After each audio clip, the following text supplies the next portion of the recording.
Men, it's time to take control of your life so that you can end the cycle of feeling like the passive, disempowered man who doesn't feel like a man.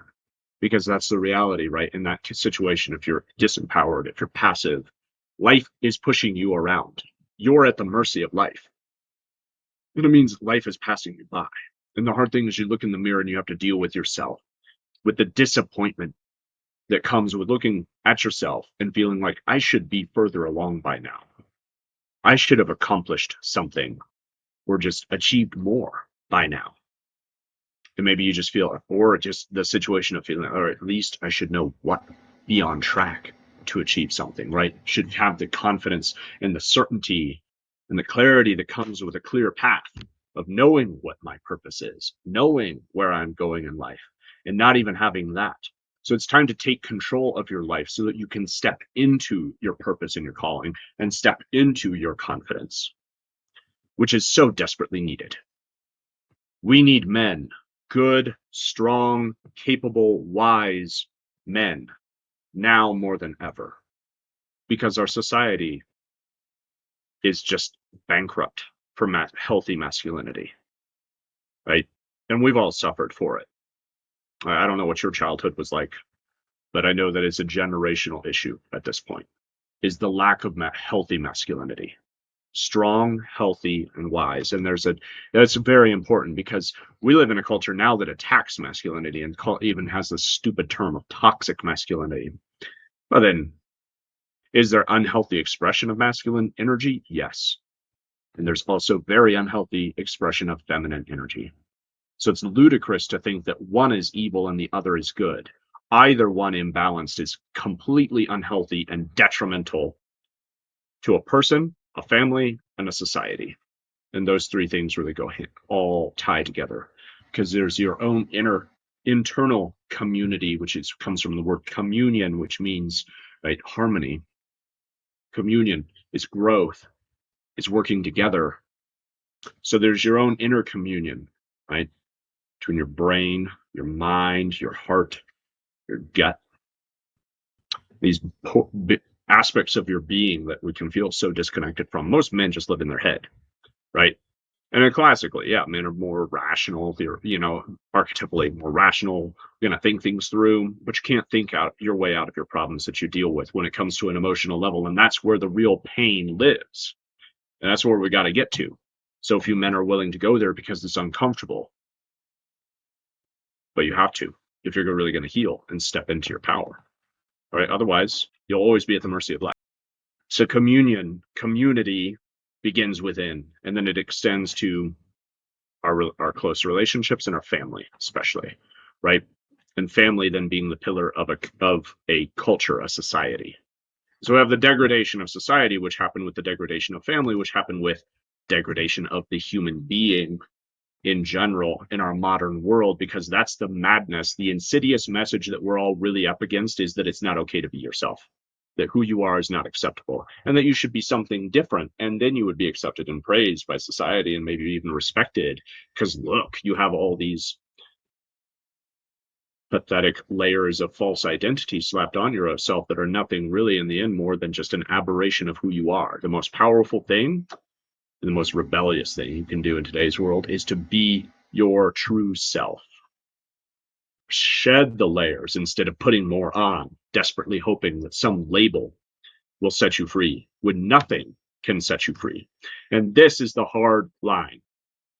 You can be the hero or the victim of your life, and there is no in between. And it all happens here within you, is where the line is set between the victim and the hero. The passive man is a victim to his life. So to take control of your life, you need to step into being the hero. And to step into being the hero, you need to acknowledge and own, take this painful step of acknowledgement. And it's like painful medicine, bitter, but empowering at the same time, which is the truth that your life is your making. The situation you find yourself in right now is a direct result of your inner state of being, which is your thoughts and your feelings which lead to your state. And we'll talk more about that and the dynamics and the nuances of that. But essentially, the key thing that I want the takeaway from this video today, this message today, is that you are in control. You determine that, no one else. So what do? Take stock of your life. Where are you being a victim? Is it in your marriage? Because look at how many marriages are just bland, boring. The partners are bored to death with each other. There's no passion. There's no fire. It's just two people that have given up on life and on each other. Or they're breaking up and getting a divorce because why put up with it, right? Either one's dysfunctional, unhealthy, right? And if you find yourself in that situation, and look, I'll speak to that directly. Like my wife and I went through some really hard times in our marriage, bringing us to that brink of the crisis of decision of are we splitting? And I had to take in the path through that meant I had to take ownership of me and how I was being a victim in that situation, right? And there was other factors, right? Because you can't. But the bottom line is you can't make somebody else change. And if you think you can, you're just deluded, and you'll always be a victim to them, whether they change or not. So if I was being a victim to how my wife was behaving or thinking or treating me or whatever, right? And like we all do that, right? Oh, if she just was this or that, everything would be great. Now you're a victim. Plain and simple. Because now what you've done is you've given up your power, your inner authority to something or someone else outside of you over which you have no control. None. Right? Do you have control over whether the sun rises or sets? No. So it's as stupid as saying, well, it's dark outside, I'm unhappy. No, you're unhappy and it happens to be dark outside. It's flawed logic, but we do it all the time. And we live in a society that's totally okay and accepts it. And in fact, I would argue we live in a society that will attack you for taking steps to be a hero and even say that it's threatening to those who are not. Why? Right? Because it just aggravates their insecurity. It doesn't matter. Your choice is the same. Do you rise and be the hero? That means taking ownership. For me, in my marriage, that meant taking ownership of where I was being a victim and identifying these are the places I can change and man up and grow up. And that process happens through healing. So there's those terms I understand can sound very harsh and mean, hard, right? And I think that happens because we don't understand the process. And a lot of times the people that say that do not understand the process. I understand the process, and the process is compassion and inner healing. But it takes courage. That's why you have to man up and rise to the occasion and be a hero and then follow the process with compassion and kindness and love, right? But you can't engage with the healing until you've acknowledged that you need the healing. It would be as neurotic as walking around with a broken arm and saying, I'm fine, I don't need anything. You know, you need something, or else your bone's going to set wrong and you're going to be maimed for the rest of your life. It's stupid, right? Only an idiot walks around and says, I'm okay, when you obviously have a broken arm. Well, we all walk around with broken arms, symbolically, internally, emotionally. We have a maimed foot, can't walk right. Where's the self-sabotage come from? Where's the anxiety or the depression or all the stuff that we deal with? But the pain is leading you to your healing. The pain is your path to power, but you have to engage with it and acknowledge it in the first place. And then you can engage with the process of healing. I'll be making more content on that process, what to do with the limiting beliefs, the self-sabotage, the self-doubt, all the stuff that'll take you down once you've identified your goals and you're moving forward and you're trying to break out of the catharsis of being in passive mode or being weak and being a victim, and you go to rise to the occasion. And what's going to happen? You're going to meet resistance. And that's why you need support through the journey. So subscribe. Like this video, leave me a comment, subscribe, and let me know what you're looking for. And more importantly, join the community that I'm building for men who are on this journey of growth together. You can learn more at the link right there on Shakeable.pro. I also take on coaching clients. If you're interested in that, you can learn more there too. Right. But I'm going to be sharing the same content in the process that I work with my clients to take them through this journey of growth and activation of their inner strength right? In the activation of the hero, calling out the hero. That's the coach's job and journey. All right. And role. My role is to call out the champion in you. Only you can be the hero. I'm not your hero, and nobody else should be. And if you're waiting for someone else to be your hero, something's got to change, right? You have to be the hero of your own life, and only you can make that decision. But the power of that is only you. You don't have to wait for anyone or anything, because you can do it now in watching this video. I mean now, because decision is what matters most here. Decide, the Latin root of that word, means to cut off. And it means to cut off the victimhood. It means to cut off the old way of thinking. It means to cut off being addicted to self-doubt, fear, right? Because it's an emotional state. An emotional state, and there's chemicals in the brain. There's a lot of things that are going on. It's all addiction. We become addicted to emotions. We become addicted to feelings, just like a bottle. And listen, I've struggled with alcohol, so I'm not, right? There's lots of things I've struggled with. So I don't come to you as like, I'm great and I've had it all. No, I've just had to figure this out through the school of hard knocks, blood, sweat, and tears. And so back to the point about marriage, I was saying, right, I had to acknowledge where I was being a victim in my marriage. And by doing so, I was able to rise to the occasion. And by doing so, I created the space that allowed her to have the same journey. And that's what's happening so often is, like it or not, the woman, right?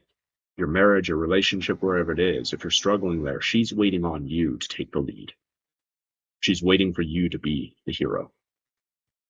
But that's not deprecating to women. That's not a statement of like that women can't take the lead in their own life at all. It's just quite simply in the relationship for us as men, the only thing, if we're going to sit around and wait for them to take the lead, you're a passive victim. It's up to you. And you have to die to yourself so that you can become that greater version of yourself. That's the journey of metamorphosis. The phoenix goes down into the fire and is reborn. That's the journey of becoming a hero, is dying to the victim so that you can become the man, the hero, the legend, right? And the hero is no longer concerned with himself. He's now concerned with the well-being of others and is there to serve. So that's the hero, the dragon slayer. Why is he going and slaying the dragon? Because the dragon threatens the others.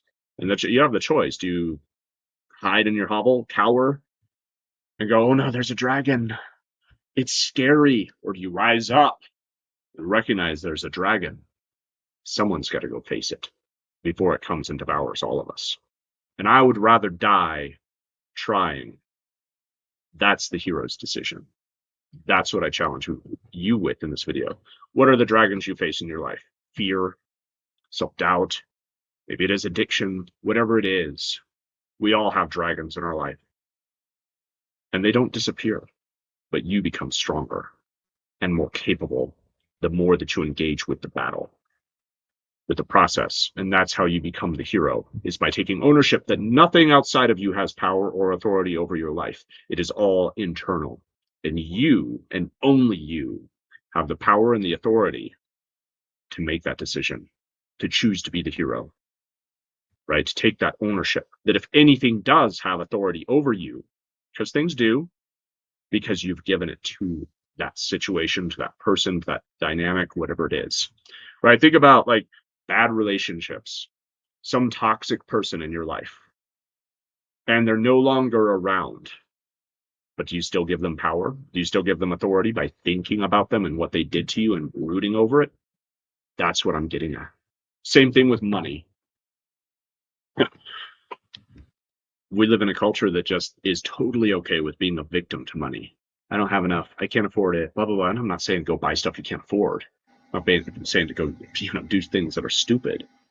But to take ownership and recognize, I might not have the money now, but I will find a way to get it, because nothing will stand between me and the accomplishment of what is right for me, right? Which is the pursuit of calling and purpose, which is the pursuit of service, of how do you serve those around you, right? What does it mean to be a father, to be a leader? It means to be a hero. And don't let anything be that power over you in your life other than you. your own decision, your own inner authority. That's it. And only you can do that. And by putting in that work in my marriage, in our marriage, we now have a thriving marriage and thriving relationship, which is so much better than most of what I see out there. Right. And I say that because it's just the hard, honest observation is that so many marriages are just bland or they're falling apart. But we have something radically different, which is we're growing together. Right. And that's what I want. That's what I want for everyone who's married, right? Everybody who's in, or just everybody who's going into consideration of having a relationship, being married, stepping into fatherhood, etc. Right? It's a crucible, and it will call out the man in you. So be prepared. And if you're in the situation, right now is the time. And if you're not yet, then now is the time. The only time is now. Rise to the occasion, heed the call, because life itself is calling out the hero in you. The question is, do you respond? How do you respond? Hero or victim? Be the hero. Take control of your life. That is the key. I'm going to end it there. Subscribe,